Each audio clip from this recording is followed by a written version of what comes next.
Nah, ini dampaknya tolong dijelasin kepada kita. Menghabiskan 29 triliun, itu dampaknya apa yang dirasakan? Supaya kita tahu bahwa ini 29 triliun ini benar. Besar. Ironis sekali Pak, Indonesia sebagai produsen sawit terbesar di dunia tidak ada hasil riset tentang sawit yang berkualitas. Bukan lagi penelitian, bukan, karena daerahnya sudah jelas semua. Kenapa lagi harus kita mengembangkan? Orang sana sudah tidur bangun pagi, makan mulai dari pagi makan kelapa, makan kakao.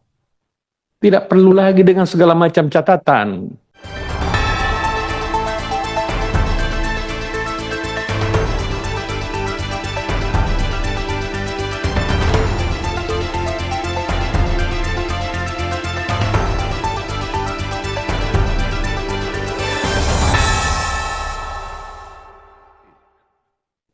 Pak Edi, bahwa BPDP ini mengelola dana yang tidak kecil, Pak. Kira-kira sekitar 30-an triliun, dan dana ini dari hasil pungutan ekspor kelapa sawit sampai saat ini. Kemudian kita tahu Perpres 132 2024 ini merubah BPDPKS menjadi BPDP.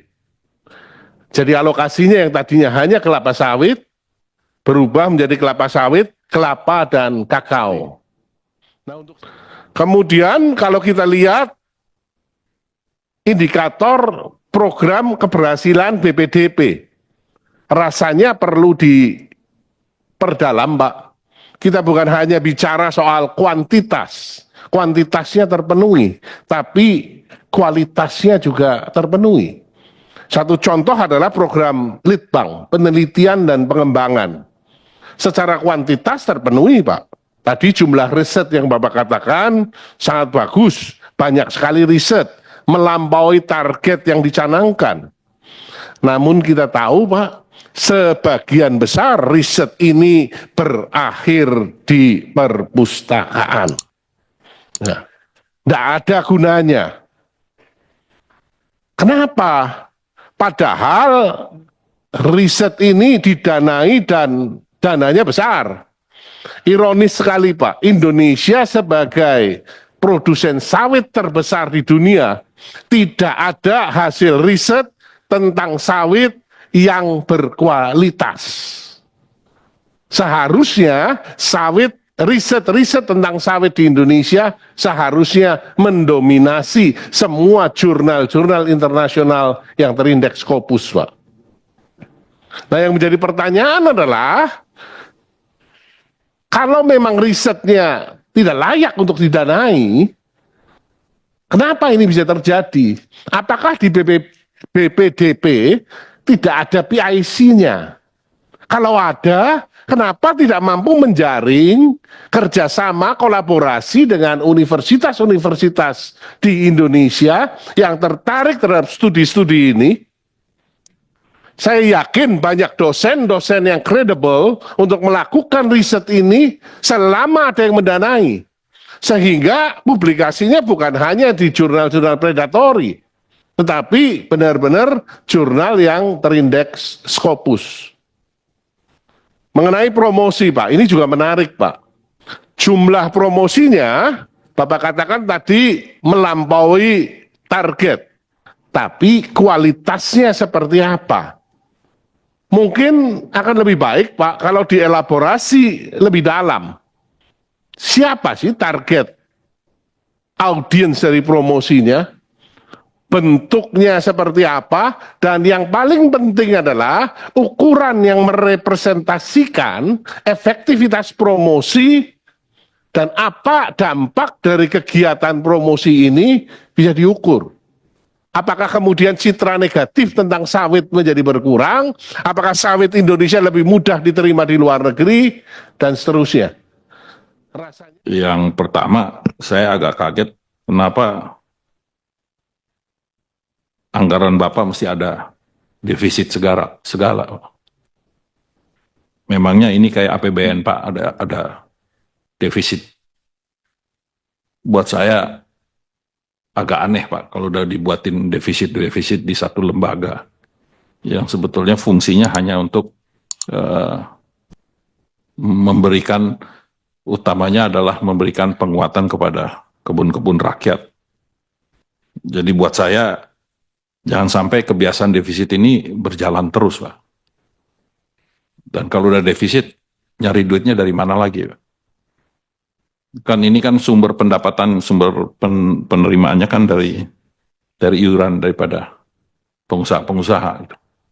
Apa nanti pengusahanya dipencet-pencet lagi, suruh dengan segala macam aturan-aturan supaya nutupin defisit. Terus yang kedua, insentif biodiesel. Ini dominan sekali itu. Yang saya mau tanya, ini yang dikasih insentif ini siapa aja Pak? Perusahaan-perusahaan apa saja yang dikasih itu? Terus kriterianya apa? Sehingga bisa menghabiskan sekitar 29 triliun. Terus akibat dari insentif ini apa? Outputnya. Kalau dikasih insentif, kan ada target produksi. Apakah ini tercapai? Karena ini kan kita mau mencoba untuk tidak terlalu banyak import BBM lagi. Jadi ini merupakan substitusi. Nah, ini dampaknya tolong dijelasin kepada kita. Menghabiskan 29 triliun, itu dampaknya apa yang dirasakan? Supaya kita tahu bahwa ini 29 triliun ini benar. Bentuknya apa insentif ini? Apakah kasih begitu aja hibah? Apakah diberikan dalam bentuk pinjaman? Kan orang enak benar Pak. Apalagi kalau dia cuma ngiur cuma sedikit tapi dapatnya gede. Oligarki lagi yang dapat. Nah ini kita masih lebih dibedah ini Pak. 29 triliun karena ini terlalu menyolok dari APBN dari anggaran yang Bapak miliki 31 triliun, 29 triliun itu kasih insentif. Tolong di breakdown siapa saja penerima itu. Ini menarik sekali Pak, karena di sini ada rencana kerja tahunan 2025, di mana akan dikembangkan ke sektor kakao dan kelapa. Nah ini yang saya minta Pak, kalau bisa Bapak berikan catatan kami di mana Bapak mau kembangkan. Jangan hanya ditulis begini, supaya kita bisa kontrol Bapak-Bapak punya kerja. Jangan nanti dikembangkan di daerah-daerah yang tidak relevan dengan wilayah itu. Begitu juga dengan kelapa dalam. Tolong kami jangan hanya diberikan catatan, tapi kami diberikan di mana dan berapa. Siswanya siapa yang mau di SDM-nya mengembangkan. Betul-betul kemarin Pak Prabowo sudah sampaikan dalam pidato diulang-ulang, kok ada lagi pengembangan, ada lagi penelitian, ada lagi ini, ada lagi itu. Padahal sudah banyak sebenarnya contoh-contoh yang harus dilakukan. Langsung action di lapangan. Ini maunya Pak Prabowo, Pak. Bukan lagi penelitian, bukan, karena daerahnya sudah jelas semua. Kenapa lagi harus kita mengembangkan? Orang sana sudah tidur bangun pagi, makan mulai dari pagi makan kelapa, makan kakao. Tidak perlu lagi dengan segala macam catatan. Ini tolong Pak. Masa Presiden sudah instruksikan begitu kita tidak punya action?